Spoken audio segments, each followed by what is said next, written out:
I rise to oppose the introduction of these three bills under Rule 70(1) of the Rules of Procedure and Conduct of Business in the Lok Sabha. This bill is squarely destructive of the basic structure of the Constitution.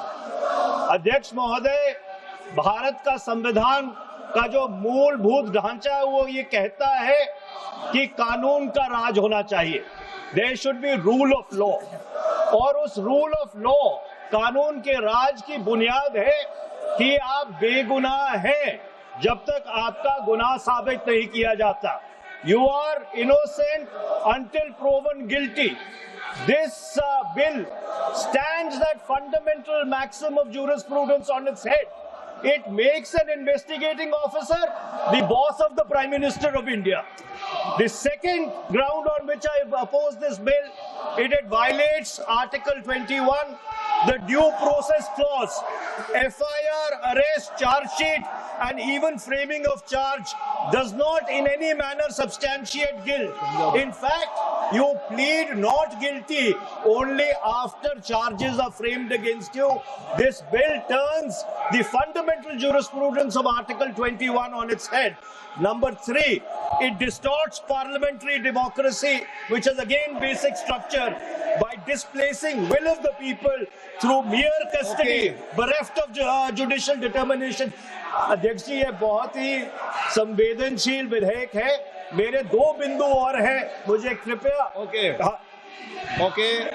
चौथा, on the fourth ground is it opens. Please, माननीय सदस्य, आप नियम 72 के तहत विरोध कर रहे हैं.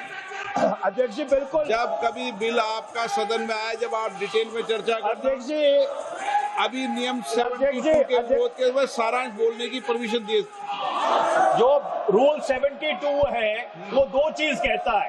एक लेजिस्लेटिव कॉम्पिटेंस, एक general opposition of the bill, जिसकी स्वीकृति आप दे सकते हैं. और क्योंकि ये इतना संवेदनशील विधेयक है, मैं आपसे ये विनती करता हूं इसके ऊपर पूरी चर्चा कराई जाए. मेरे सिर्फ 2 बिंदु और हैं. दिस बिल, मिस्टर स्पीकर, से एक मिनट. हाँ, आपने कानून बात की, तो कानून ये भी है कि 72 उसके बाद भी अलाउ करता हूं, लेकिन संक्षिप्त में. बिल्कुल संक्षिप्त में अध्यक्ष जी. आपको डिटेल में चर्चा. मेरे सिर्फ 2 बिंदु और हैं. This bill opens the door for political misuse by instrumentalities of the state whose arbitrary conduct has been repeatedly frowned upon by the Supreme Court. And finally, it throws all existing constitutional safeguards to the winds.